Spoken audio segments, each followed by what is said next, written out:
একটা শর্ট ভিডিওকে যদি তোমরা সঠিক নিয়মে আপলোড দিতে পারো তবেই কিন্তু তোমাদের গিয়ে ভিডিওটা ভাইরাল হবে, আদারওয়াইজ কিন্তু তোমাদের ভিডিও ভাইরাল হবে না, ওইভাবেই থেকে যাবে। দেখবে যে একটা শর্টে কি সব থেকে বেশি কিন্তু ইমপ্রেশনটা যায়, সব থেকে বেশি রিচ যায়। তোমাদের আমি আমার চ্যানেলটা দেখাচ্ছি, যে শর্ট চ্যানেলটা আছে সেই চ্যানেলটার ভিডিওগুলো দেখাচ্ছি এবং সেই চ্যানেলের ইমপ্রেশন বলো রিচ বলো কতটা পাচ্ছে সেটা দেখাচ্ছি। আর লং ভিডিওর ইমপ্রেশন রিচটা কিন্তু তার তুলনায় অনেকটা কম পায়। সেক্ষেত্রে কি হয়, শর্ট ভিডিওটা কিন্তু ভাইরালটা তাড়াতাড়ি বেশি হয়, আর লং ভিডিও ভাইরাল দেরিতে হয়, বা লং ভিডিও শর্ট ভিডিও থেকে ভাইরালটা কিন্তু কম হয়। তো চলো আমি দেখাচ্ছি তোমাদের। দেখো এখানে অ্যানালাইটিক্স সেকশনে আমি দেখাচ্ছি টপ কন্টেন্টের মধ্যে প্রত্যেকটা শর্টে কিন্তু 10K এর উপরে ভিউ, টপ কন্টেন্ট যেগুলো আছে বর্তমানে। তো রিয়াল টাইম দেখো, রিয়াল টাইমে ভিউ কিন্তু আসছে 561টা আছে এখানে। দেখো আজকে আমি কোনো ভিডিও ছাড়িনি এখানে, তো এখানে আমি একটা ভিডিওর ইমপ্রেশনটা জাস্ট তোমাদের দেখাচ্ছি।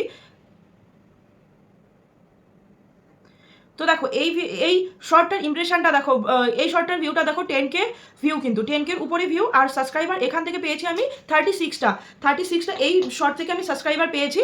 আর হলো রিচটা এবার দেখাচ্ছি। এই শর্টটা আমার শর্ট পিডে দেখানো হয়েছে 15,000-এরও বেশি, মানে 15,000-এরও বেশিবার এখানে শর্ট পিডে দেখানো হয়েছে। আর এটার ইমপ্রেশন, এটা হলো ইমপ্রেশন, মানে কতবার দেখানো হয়েছে এটা কিন্তু ইমপ্রেশন। রিচে তোমাদের শর্ট ভিডিওতে কি ইমপ্রেশন লেখা থাকে না, এখানে শর্ট পিডে কতটুকু দেখানো হয়েছে সেটা লেখা থাকে। তো এখানে দেখো শর্ট পিডে 97% দেখিয়েছে, তার মানে শর্ট পিডে যে ভিডিওগুলো যাবে সেই ভিডিওগুলোই ভাইরাল হবে, আদারওয়াইজ কিন্তু ভিডিওগুলোতে তেমন ভিউস আসবে না। সুতরাং তোমাদের চেষ্টা কি করতে হবে, যে ভিডিওটা যেন শর্ট পিডে যায়, শর্ট পিডে গেলে তোমাদের ভিডিওতে ভিউস আসবে। আর এই শর্ট পিডে নিয়ে যাওয়ার জন্য ভিডিওটাকে সঠিকভাবে আপলোড দিতে হবে। তো সেটা কিভাবে আজকে আমি এই ভিডিওতে A to Z দেখাবো। তো শুরুর আগে একটা কথাই বলবো, এখনো যদি আমার চ্যানেলটিকে সাবস্ক্রাইব করে না থাকো তো অবশ্যই আমার চ্যানেলটিকে সাবস্ক্রাইব করে বেল আইকনটা অন করে রাখবে এরকম ইউটিউব সম্পর্কে নতুন নতুন ভিডিও পেতে। তো আমার ইউটিউবটা আমি খুলে নিলাম, ইউটিউবটা খুলে নিয়ে এখানে যে প্লাস আইকন আছে এখান থেকেই তো আমি ভিডিওটা আপলোড দিব, মানে শর্ট ভিডিও তো আপলোড দেওয়া বা লং ভিডিও আপলোড দেওয়া একই প্রসেস। তোমরা যেখান থেকে দেবে সেখান থেকেই তোমরা দিতে পারো। শর্ট ভিডিও বলো লং ভিডিও বলো আপলোড দেওয়ার প্রসেস কিন্তু একই। সেই প্লাস আইকনে ক্লিক করে তারপরে কিন্তু এখানে আমি শর্ট সেকশনে চলে গেলাম। এখান থেকে তোমরা একটা ভিডিও রেকর্ড করে নিলে, বা তোমরা কি করলে, যে তোমাদের গ্যালারি আছে গ্যালারি থেকে একটা ভিডিও সিলেক্ট করে নিলে। ধরো আমি এই ভিডিওটাকে রেকর্ড করে নিলাম আমার নিজের অরিজিনাল কন্টেন্ট দিয়ে। রেকর্ড করে নেওয়ার পর এখানে কি করলাম, এখানে দেখো একটা রাইট ক্লিক আসলো, এটাতে ক্লিক করলে আমার ভিডিওটা সেট হয়ে যাবে। কিন্তু তার আগে আমি একটা কাজ করবো এখানে। তো কি করবো, এখানে দেখো ফিল্টারের অপশন আছে। তো এখানে আমি নিজের পছন্দ মতো কিন্তু ফিল্টার অ্যাড করতে পারি, নিজের পছন্দ মতো এখানে আমি ফিল্টার অ্যাড করতে পারি। এছাড়া দেখো এখানে রিটাচ বলে একটা অপশন আছে, তোমরা যদি এই রিটাচটা লাগাও তাহলে কিন্তু তোমাদের যে ভিডিওটা আছে ভিডিওটার কোয়ালিটি কিন্তু আরও বেটার হবে, ভালো দেখা যাবে অনেকটাই। তারপরে এখানে অনেক কিছুই আছে। তো এখানে তোমরা কি করবে, এফেক্ট ইউজ করতে পারো, গ্রিন স্ক্রিন ইউজ করতে পারো। ভিডিওটা যদি স্পিড বাড়াতে চাও দেখো এখানে স্পিড বলে একটা অপশন আছে, এই স্পিডে গিয়ে কিন্তু তোমরা স্পিডটাও বাড়িয়ে নিতে পারো। তো এরপরে আমি রাইটটাতে ক্লিক করলাম, ক্লিক করার পর আমার দেখো এখানে ভিডিওটা চলে আসলো। এখানে আরেকটা ইন্টারফেস তোমাদের খুলে গেল। তো এই ইন্টারফেসটা কি আছে, এখানে আছে দেখো প্রথমে আছে টেক্সটে আমি ক্লিক করলাম। তো দেখো এখানে আমি যদি লিখি যে সাবস্ক্রাইব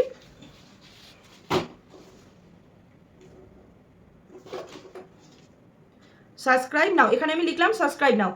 তো এটার আমি কালার কিন্তু চেঞ্জ করতে পারবো, লেখাটা তোমরা তোমাদের পছন্দ মতো বা যে কালারটা তোমাদের ভিডিওতে শ্যুট করছে সেরকম কালার কিন্তু নিয়ে নিতে পারো। তো আমি দেখো এই লেখাটা এখানে লিখলাম, লেখাটা লিখে আমি এখানে দিয়ে দিলাম। তো এবার তোমরা কি করবে, তোমাদের যে ক্যাটাগরির ভিডিও সেই ক্যাটাগরির কন্টেন্টের উপর তোমরা কি করবে, একটা ক্যাপশন দেবে, লেখা দেবে। সেখানে লেখাটা যেন খুব ইন্টারেস্টিং হয়, তাহলে কিন্তু তোমাদের ভিডিওটাতে ভিউস আসার সম্ভাবনা বেশি থাকে। সে এরকম করে তোমাদের কিন্তু আপলোডটা দিতে হবে, কারণ ওরকম একটা যদি ইন্টারেস্টিং লেখা বা আইকেচি লেখা লোকে দেখে তোমার ভিডিওতে, তাহলে কিন্তু অবশ্যই তোমার ভিডিওটাতে ক্লিক করবে। তো এটা গেল। এরপরে কি আছে, তোমরা গ্যালারি থেকে ভিডিওটা আপলোড দিয়েছো, তো কি করবে, এখানে ভয়েস ওভার করবে। তো দেখো এখানে মাইকের মতো একটা অপশন আছে, এই মাইকের মতো অপশন আছে, সেই মাইকের মতো অপশনটাতে ক্লিক করবে। ক্লিক করলে তোমরা এখানে ভয়েস ওভার দিতে পারবে। তো এরপরে আমি নেক্সট ক্লিক করলাম। তো নেক্সটে চলে যাওয়ার পর এখানে আমি এখন দেখাচ্ছি, এখানেই তোমাদের মেন সেটিংসটা করতে হবে, যে তোমাদের ভিডিওটা আরও বেশি ভালো করবে, আরও বেশি অ্যাট্রাকটিভ করবে। সেটা কি, তোমাদের শর্ট ভিডিওতে থাম্বনেলটা অ্যাড করতে হবে। তো থাম্বনেলটা তোমরা অ্যাড করবে কিভাবে, তো চলো আমি তোমাদের দেখাচ্ছি থাম্বনেলটা কিভাবে অ্যাড করবে। তো দেখো আর একটা কথা বলি কি, তোমাদের শর্ট ভিডিও যদি একবার পোস্ট হয়ে যায়, মানে তোমরা পোস্ট করে দিলে, পোস্ট করে দেওয়ার পরে কিন্তু তোমরা কোনো রকম থাম্বনেল অ্যাড করতে পারবে না। সুতরাং তোমাদের ভিডিওটাকে পোস্ট করার আগে থাম্বনেলটা অ্যাড করতে হবে। বড় ভিডিওর ক্ষেত্রে কি করি, যে ভিডিওটাকে পোস্ট করি তারপরে কিন্তু থাম্বনেলটা লাগাই, আর এখানে কি পোস্ট করার আগে তোমাদের থাম্বনেলটা লাগাতে হবে। তো দেখো এখানে আমি দেখাচ্ছি তোমাদের মার্ক করে, এখানে একটা পেন্সিলের মতো যে আইকন আছে, এই পেন্সিলের মতো আইকনটাতে তোমাদের ক্লিক করতে হবে। তো এটাতে ক্লিক করে তোমরা যে পোর্শনটুক তোমাদের আই কেছি মনে হবে, সবসময় এটা মাথায় রাখবে, যে যে পোর্শনটুক আই কেছি মনে হবে সেই পোর্শনটুক তোমরা কিন্তু এই দেখো, এই যে এখানে একটা বক্স মতন আছে, আমি তোমাদের দেখাচ্ছি। এখানে দেখো এই যে বক্স মতন যে অংশটা আছে, এই বক্স মতো অংশটা থেকে কিন্তু তোমাদের থাম্বনেলটা সেট করতে হবে। এখানে দেখো এখানে আরেকটা জিনিস আছে, এই যে জিনিসটা, এই যে গোল করে দেখালাম এই যে জিনিসটা, এটাকে তোমরা আঙ্গুল দিয়ে কিন্তু সরাতে পারবে, আঙ্গুল দিয়ে সরিয়ে থাম্বনেলটা সেট করবে। তো আমি তোমাদের দেখাচ্ছি, এই দেখো আমি আঙ্গুল দিয়ে হালকা স্লাইড করে নিচ্ছি, দেখো এইদিকে দেখো আমার কিন্তু ভিডিওটা চেঞ্জ হচ্ছে, মানে থাম্বনেলটা চেঞ্জ হচ্ছে। তো আমি এই থাম্বনেলটা আমি দিয়ে দিলাম, ধরো এখানে আমি ক্লিক করলাম, হয়ে গেল। এবার তোমাদের কাজটা কি হবে, এবার এখানে তোমাদের কোনো কাজ নেই, কিচ্ছু করতে হবে না, যেমন আছে তেমন তোমরা রেখে দাও। কি করবে, এখানে ভিডিওটাকে আনলিস্ট করবে, আনলিস্টেড করে তারপরে কিন্তু এটাকে আপলোড করবে, আনলিস্টেড করে আপলোড করবে। এটা কিন্তু সবসময় বলি আমি, তোমরা এটা মাথায় রাখবে, আনলিস্টেড করে ভিডিওটাকে আপলোড করবে। তো এটাকে আমি আপলোড করে দিলাম, দেখো ভিডিওটা কিন্তু আমি আনলিস্টেড করে রেখেছি, আমি কিন্তু এটাকে পাবলিশ করিনি, কারণ পাবলিশ একবারে যদি তোমরা পাবলিশ করো তাহলে কিন্তু সেই ভিডিওটাতে ট্রিক অ্যাপ্লাই করতে পারবে না। তো তোমাদের ট্রিক অ্যাপ্লাই করার জন্য কী করতে হবে, ভিডিওটাকে আনলিস্টেড করে পাবলিশ করতে হবে। এবার আমি তোমাদের ওয়াইটি স্টুডিওতে নিয়ে যাচ্ছি, ওয়াইটি স্টুডিওতে নিয়ে গিয়ে দেখাচ্ছি তোমাদের এবার কী ট্রিক অ্যাপ্লাই করতে হবে। তো দেখো এই যে ওয়াইটি স্টুডিওতে আসলাম, ওয়াইটি স্টুডিওতে আসার পর এখানে আমি ভিডিওটার এডিট সেকশনে চলে গেলাম, এডিট সেকশনে চলে যাওয়ার পর এখানে আমি একটা সুন্দর টাইটেল দিয়ে দিব, তোমাদের যে ভিডিও সেই ভিডিও ক্যাটাগরি একটা টাইটেল দেবে। তো আমি এখানে লিখলাম how to upload short, how to upload short দিলাম। তো এটা আমি লিখলাম, তোমরা সবসময় ধ্যান রাখবে টাইটেলটা যেন আই কেচি হয়, টাইটেলটাকে সবসময় আই কেচি করার চেষ্টা করবে। এরপরেই তোমাদের এখানে কাজটা কি, এরপরেই তোমাদের কি করতে হবে, এখানে কিছু হ্যাশট্যাগ ইউজ করতে হবে। তো এখানে সবসময় তোমরা হ্যাশট্যাগ শর্টস, তারপর দেবে হ্যাশট্যাগ ওয়াইটি শর্টস,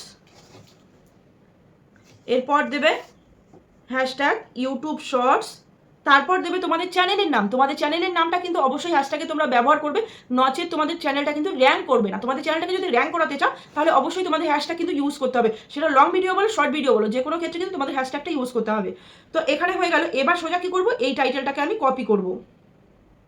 তো এই টাইটেলটাকে আমি কপি করলাম, কপি করার পর এখানে আমি ডেসক্রিপশনে বসিয়ে দিলাম। এবার তোমাদের কিছু ট্যাগ এখানে ব্যবহার করতে হবে, এখানে কিছু তোমাদের কিওয়ার্ড ব্যবহার করতে হবে বা হ্যাশট্যাগ। তো তোমরা এখানে শর্ট ভিডিওতে যে হ্যাশট্যাগুলো ব্যবহার হয় সেই হ্যাশট্যাগুলো এখানে লিখে দেবে, আর কিছু কিওয়ার্ড তোমাদের ভিডিও রিলেটেড কিছু কিওয়ার্ড এখানে দিয়ে দেবে।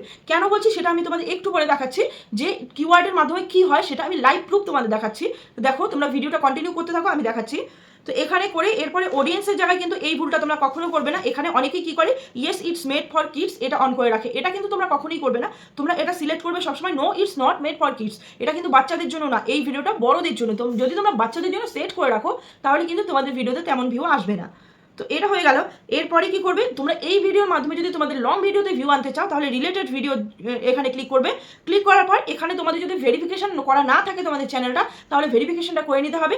যদি না করা থাকে তাহলে কিন্তু এরকম একটা ইন্টারফেস চলে আসবে, আর যদি করা থাকে ডিরেক্ট তোমাদের হচ্ছে ভিডিওর যে লিস্টটা সেই লিস্টটা কিন্তু খুলে যাবে। সেখান থেকে তোমরা যে ভিডিওটা বুস্ট করতে চাও, যে ভিডিওটা তোমাদের শর্ট ভিডিওর সাথে অ্যাড করতে চাও, সেখানে ক্লিক করলে এখানে অ্যাড হয়ে যাবে। এরপরে এখানে ট্যাগ সেকশন, তো এখানেও কিছু তোমরা ট্যাগ অ্যাড করে দেবে। ট্যাগ অ্যাড করে দেওয়ার পর এই ভিডিওটাকে তোমরা পোস্ট করে দেবে। আর একটা জিনিস সেখানে মাথায় রাখবে, how many viewers like this video, এটা কিন্তু অন রাখবে। অনেকের ভিডিওতে দেখা যায় কি ভিউজ অনেক থাকে কিন্তু লাইকটা শো করাচ্ছে না। তো তার ফলে কি হয়, যখন স্ক্রল করে করে আমরা শর্টগুলো দেখি তখন কি হয় যে এই ভিডিওতে লাইকস নেই, তার মানে এই ভিডিওটায় ভিউজ কম, আমরা কিন্তু এটাই ভাবি। কিন্তু এমনটা না, অনেকেই কি করে এই লাইকের অপশনটা বন্ধ করে রাখে। কিন্তু তোমাদের চ্যানেলকে যদি তোমরা গ্রো করতে চাও তাহলে কিন্তু অবশ্যই লাইকের অপশনটা খোলা রাখবে।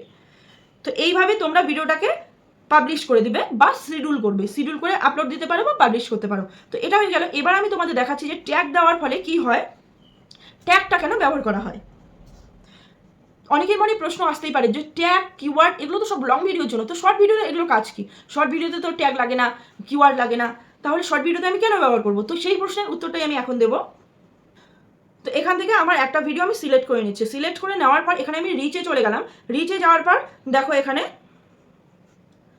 ইউটিউব সার্চ টার্ম বলে এখানে একটা অপশন আছে, দেখো ইউটিউব সার্চ টার্ম। তার মানে ইউটিউব সার্চ টার্ম থেকেও কিন্তু শর্টে ভিউ আসে।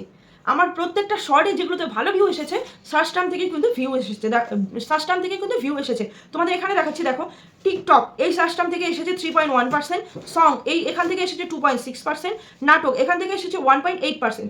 তো এইভাবেই কিন্তু সার্চ টার্ম থেকেও ভিউ আসে। সুতরাং আমাদের কি করতে হবে, সার্চ টার্মটা কিন্তু অ্যাড করতেই হবে। মানে আমাদের সার্চ টার্মটা কীভাবে অ্যাড করবো, কিওয়ার্ড অ্যাড করে আর ট্যাগ অ্যাড করে, তবেই কিন্তু সার্চে যাবে ভিডিওটা, সার্চে গেলেই তো তোমাদের ভিডিওটা ভাইরাল হবে। এবার আরেকটা কথা বলি, যে তোমরা যদি অরিজিনাল কন্টেন্ট না বানাও, ধরো মিউজিক ভিডিও বানাও, তাহলে তোমরা মিউজিকটা কোত্থেকে নেবে শর্টের ক্ষেত্রে। তো সেটার জন্য আমি ইউটিউবে চলে যাচ্ছি। তো ইউটিউবে যাওয়ার পর এখানে দেখো, এখানে একটা যে ক্লিপের মতো সিম্বল আছে, সবার প্রথমেই তোমরা লেফট সাইডে দেখতে পারবে। তো আমি মার্ক করে দেখাচ্ছি, এই যে এই অংশটা, এখানে তোমরা কি করবে, এখানে ক্লিক করবে। তো এখানে ক্লিক করার পর এখানে ট্রেন্ডিংয়ে চলে যাবে, ট্রেন্ডিংয়ে চলে যাওয়ার পর শর্টস, এই শর্টসে চলে যাবে। এখানে দেখবে যে কোন গানগুলো ট্রেন্ডিং চলছে সেই গানগুলো তোমরা কিন্তু ইউজ করবে তোমাদের শর্টে। সেই গানগুলো যদি ইউজ করো তাহলে কিন্তু তোমাদের শর্টে ভিউ আসবে। এইভাবে তোমরা ট্রেন্ডিং সং নিয়ে সঠিকভাবে ভিডিওটাকে আপলোড করো, তাহলে দেখবে যে অবশ্যই তোমাদের ভিডিওতে ভালো ধরনের ভিউজ আসবে খুব কম সময়ের মধ্যে। আর শর্ট ভিডিওতে কিন্তু খুব তাড়াতাড়ি ভিউজ আসে, আর শর্ট ভিডিও খুব তাড়াতাড়ি ভাইরাল হয়। সুতরাং এইভাবে তোমরা ভিডিও আপলোড দাও আর শর্ট ভিডিওকে ভাইরাল করো। তো কেমন লাগলো ভিডিওটা কমেন্ট করে অবশ্যই জানাবে। আর যদি ভালো লেগে থাকে তাহলে অবশ্যই আমার চ্যানেলকে সাবস্ক্রাইব করে বেল আইকনটা অন করে রাখবে। এরকম ইউটিউব সম্পর্কে নতুন নতুন ভিডিও পেতে দেখা হচ্ছে নেক্সট ভিডিওতে। আজকের জন্য টাটা।